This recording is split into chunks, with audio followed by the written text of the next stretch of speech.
अब इसको हम लोग आज तो मतलब न्यू रख रहे हैं हम लोग इस चीज को, क्योंकि आज महादेव का दिन है और हमको लगता है कि कोई दिक्कत नहीं आएगा, महादेव साथ है। और वर्क ऐसे ही करेगा कि जैसे कोई भी गरीब आ रहा है बाहर से, अगर उसको डायलिसिस की जरूरत रहेगी या ब्लड की जरूरत रहेगी तो उसको किसी भी परिचय की जरूरत नहीं है और उसके लिए पैसा बाधा नहीं बनने देंगे, यही उद्देश्य है। जरूरतमंद लोगों के लिए डायलिसिस सेंटर की स्थापना कर रहे हैं ताकि वहां पे बढ़िया क्वालिटी का डायलिसिस मशीन, जर्मनी से मशीनों को इंपोर्ट कराए हैं लोग और उनको वहां पे लगा देंगे, क्योंकि किसी की किडनी अगर फेल हो जाती है तो हफ्ते में उसको 3 बार डायलिसिस करना होता है। तो उसकी और एक मिडिल क्लास इंसान हर महीने उसको 50,000 देंगे, नहीं तो सामने मर जाएगा बेचारा, तो काफी दिक्कत हो जाती है। तो हमने डायलिसिस सेंटर के लिए और ब्लड बैंक के लिए भी हमने इसमें प्रोसीड कर दिया। आई थिंक नवरात्रि का पहला नवरात्रि हम लोग ब्लड बैंक की स्टार्ट कर देंगे और लक्ष्य है कि उसको एशिया में सबसे बड़े लेवल पे लेके जाना है ताकि गरीब इंसान ना भटक सके। और आज सोमवार है और चूंकि हम शुरू से ही रहा है इस सब चीजों में हमारा लगाव रहा है और इसका एक कारण भी है। एक बार क्या हुआ था, बहुत साल पहले यहाँ हम सोफा पे ही बैठे थे और ये देखिएगा आपको, तो ये मेरा सोफा, इस पे हम बैठे थे और ऊपर महादेव की तस्वीर लगी हुई है। और जब बम चलाया था सब ना, तो इस दीवार के इसी सोफा के गद्दे पे लग गया था, ये वाला सोफा नहीं था वहां पे, इस पे। तभी से हमको लगा कि नहीं, महादेव हमको बहुत मानते हैं, तो इसलिए उन्हीं का दिन सबसे अच्छा लगा, तो आज ही के दिन हमने इसकी घोषणा कर दिया और अब इसको देखते हैं कैसे महादेव ले जाते हैं आगे। खान साहब लगता महादेव के भक्त हैं। हमको सबसे अच्छा जमता है सबकी रिस्पेक्ट करनी चाहिए। आपने बोला कि एशिया का नंबर 1 बनाएंगे ब्लड बैंक और डायलिसिस सेंटर।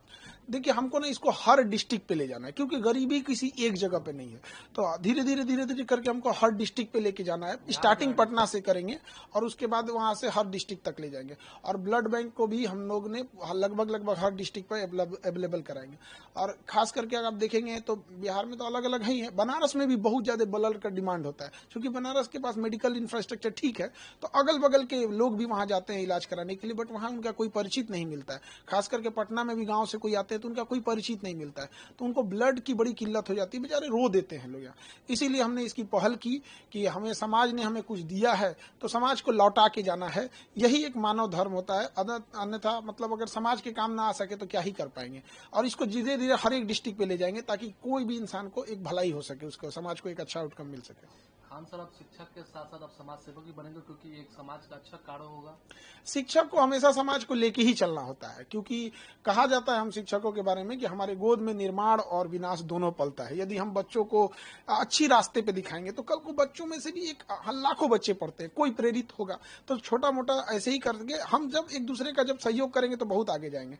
और सबको एक दूसरे का सहयोग करना चाहिए, क्योंकि गरीब को भी उतना ही जीने का अधिकार है जितना है अमीर को, लेकिन वो कई बार परिस्थितियों का मारा हो जाता है और उसके खास करके मेडिकल फील्ड में काफी भुगतना पड़ता है। तो प्रयास यही है, अगर उनको ज्यादा अगर ऐसा होगा तो इन फ्यूचर हम उन लोगों के लिए जो मतलब गरीब, जैसे अमीर लोगों के लिए तो मेदांता है, दुनिया भर के हॉस्पिटल है, क्या कमी है, 5 स्टार होटल को आजकल हॉस्पिटल पीछे कर रहे हैं सर, बट गरीबों के लिए उनमें भी हम लोग आगे इस पे प्रयास कर रहे हैं। कैसे ये वर्क करेगा ब्लड बैंक और डायलिसिस सेंटर आम पब्लिक के लिए, कैसे वर्क करेगा? अब इसको हम लोग आज तो मतलब न्यू रख रहे हैं हम लोग इस चीज को, क्योंकि आज महादेव का दिन है और हमको लगता है कि कोई दिक्कत नहीं आएगा, महादेव साथ है। और वर्क ऐसे ही करेगा कि जैसे कोई भी गरीब आ रहा है बाहर से, अगर उसको डायलिसिस की जरूरत रहेगी या ब्लड की जरूरत रहेगी तो उसको किसी भी परिचय की जरूरत नहीं है और उसके लिए पैसा बाधा नहीं बनने देंगे, यही उद्देश्य है। अब बात करें, मुख्यमंत्री नीतीश कुमार है, उन्होंने ट्वीट भी किया, आज ही ट्वीट किया है टीआरडी 4 और 5 को लेकर के डोमिसाइल नीति उसमें लागू। खान सर का क्या है? देखिए, डोमिसाइल नीति लागू कर देंगे ये, और इसमें एक और चीज उन्हें करना चाहिए था सप्लीमेंट्री रिजल्ट के लिए। तो एक होता है कि बच्चों को एक उम्मीद भी थी कि मुख्यमंत्री हस्तक्षेप किए तो सप्लीमेंट्री रिजल्ट भी दे देंगे, क्योंकि बहुत सारे बच्चों का लास्ट अटेम्प्ट है और थोड़ा बहुत मान के चलिए वैकेंसी ही है, डेट ऑफ बर्थ की वजह से अगर किसी को छांट रहे हैं तो उसको ले लेते ना चाहिए। और डोमिसाइल, अब अधिकारियों को क्या हो गया है, 6 महीना ये लोग ने ठंडी बरसात गर्मी मारा लाठी पुलिस से, गर्दनी बाग में 8-8 महीना से बच्चे पड़े थे सर, और आखिर उन्होंने मान ही लिया। तो बस यही कहते हैं कि अधिकारी लोग को क्या हो गया है, आप किसी चीज को मानते हैं 8 महीना, इससे क्या होती है, एक धारणा बन जाती है कि आप जानबूझ के खराब कर रहे थे। दूसरा कि कई बार ऐसी भी मुद्दे आएंगे जो शायद आपके बस का नहीं था, लेकिन आपने एक जो रूल सेट कर दिया कि भैया 8 महीना 9 महीना बाद आप मान ही जाते हैं यहाँ पे, तो ये सोचना चाहिए कि आपका हर एक डिसीजन आगे के लिए हो। लेकिन हाँ, ये बच्चों के लिए है, क्या कि बच्चे जो कई समय से संघर्ष कर रहे थे, उनका ये बच्चों की जीत है। ये चुनावी साल है तो इसलिए नीतीश जी ने भी किया है। हाँ, जो भी अब इसमें सप्लीमेंट्री भी दे देते तो बड़ा दिल से धन्यवाद करते, क्योंकि बड़ा रोते हैं सब बच्चे आके। अब बताइए 25-30 हजार की नौकरी के लिए कोई बड़े घर का बच्चा तो आएगा नहीं। तो ये सभी चीजें हैं, थोड़ा इसमें ज्यादा और सीरियस सोचना चाहिए। एसएससी का प्रोटेस्ट भी जिस तरीके से जो हुआ दिल्ली में, उसको लेकर एसएससी में नकारे लोग बैठ गए हैं, जिनको मतलब कोई काम धाम नहीं बचा हुआ है, जिसे पता ही नहीं है कि क्वेश्चन कैसे आता है, लैपटॉप में लेके रिजल्ट बैठा है। पुलिस का बर्ताव भी बहुत गलत था। हमारे एक शिक्षक को एक अमानवीय भाषा बोली गई पुलिस के द्वारा। पुलिस भी ना भूले कि हम लोग भी पढ़ा रहे हैं बच्चों को, और हम अपने लिए नहीं लड़ रहे हैं। जो भी शिक्षक हैं आज भारत के एकजुट हुए हैं, अपने लिए नहीं, इन्हीं के लिए कर रहे हैं। जो संस्था ऑलरेडी ब्लैक लिस्टेड है, उसको एसएससी ने टेंडर कैसे दे दिया? मध्य प्रदेश में एडीक्यूटी को ब्लैक लिस्टेड श्रेणी में रखा जा रहा है। अब वो एडीक्यूटी यूपी और बिहार में एंट्री मारने के लिए सोच रही है, तो उसे यहां भी रोकना चाहिए और उस पर दोबारा विचार करना चाहिए कि बच्चों के भविष्य के साथ ना खेले। एक अंतिम सवाल है खान सर, पूरे देश में भी जितने भी वो प्रोटेस्ट चल रहा है एसआईआर को लेकर, चाहे वो पार्लियामेंट को लेकर और विपक्ष सभी लोग कर रहे हैं, कि क्या लगता है जिस तरीके से चुनाव आयोग में जो ये समय भी चुनाव, बिहार में भी चुनावी साल है यहाँ पर, तो खान सर का क्या रहेगा एसआईआर को लेकर? देखिए, चुनाव आयोग हो गया, सुप्रीम कोर्ट हो गया, ये जो संवैधानिक संस्थाएं होती हैं, ये राजनीति और पार्टी दलगत चीजों से ऊपर होती है। तो इनको कहीं ना कहीं इससे देश का भी साख जुड़ा होता है, तो इन्हें स्वतंत्र रूप से काम करना चाहिए। और थोड़ा मीडिया को भी इसमें सजग होना चाहिए।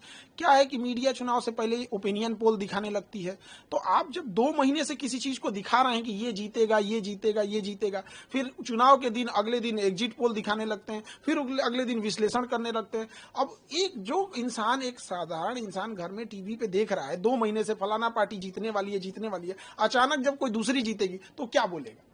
तो एक चुनाव आयोग पे इस पे रोक लगाना चाहिए कि भाई आप क्यों एग्जिट पोल दिखाएंगे, वो तो अपना ही रिजल्ट दे देगा यहाँ।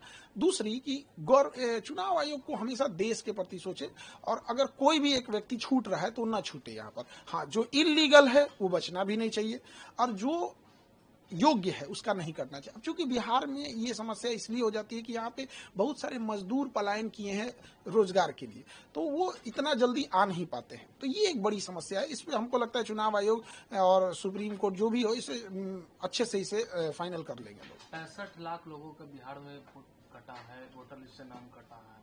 देखिए, ये वो लोग भी हो सकते हैं, इसमें मिलाना पड़ेगा कि वो 65 लाख लोग क्या पिछली बार वोट दिए थे लोकसभा में, तो ये भी तो है कि एक चुनाव आयोग पे भी और एक भारत की छवि पे भी जाएगा कि आप एक इलेक्शन में उनसे वोट डलवा रहे हैं, एक इलेक्शन में कटवा रहे हैं। तो इसमें ये बात राजनीति और ये सब चीजों की नहीं है, एक वर्ल्ड हमें किस नजर से देखेगा, फिर हमारी रैंकिंग लोकतंत्र में कहाँ जाएगी। तो हमेशा ऐसा स्टेप होना चाहिए कि देश सर्वोपरि होनी चाहिए, राजनीति दल ये बाद की चीजें हैं, देश रहेगा तो सब रहेंगे। तो ये बड़ी जिम्मेदारी आती है, खास करके सुप्रीम कोर्ट, चुनाव आयोग जैसे निष्पक्ष संस्थाओं की ये जिम्मेदारी बन जाती है।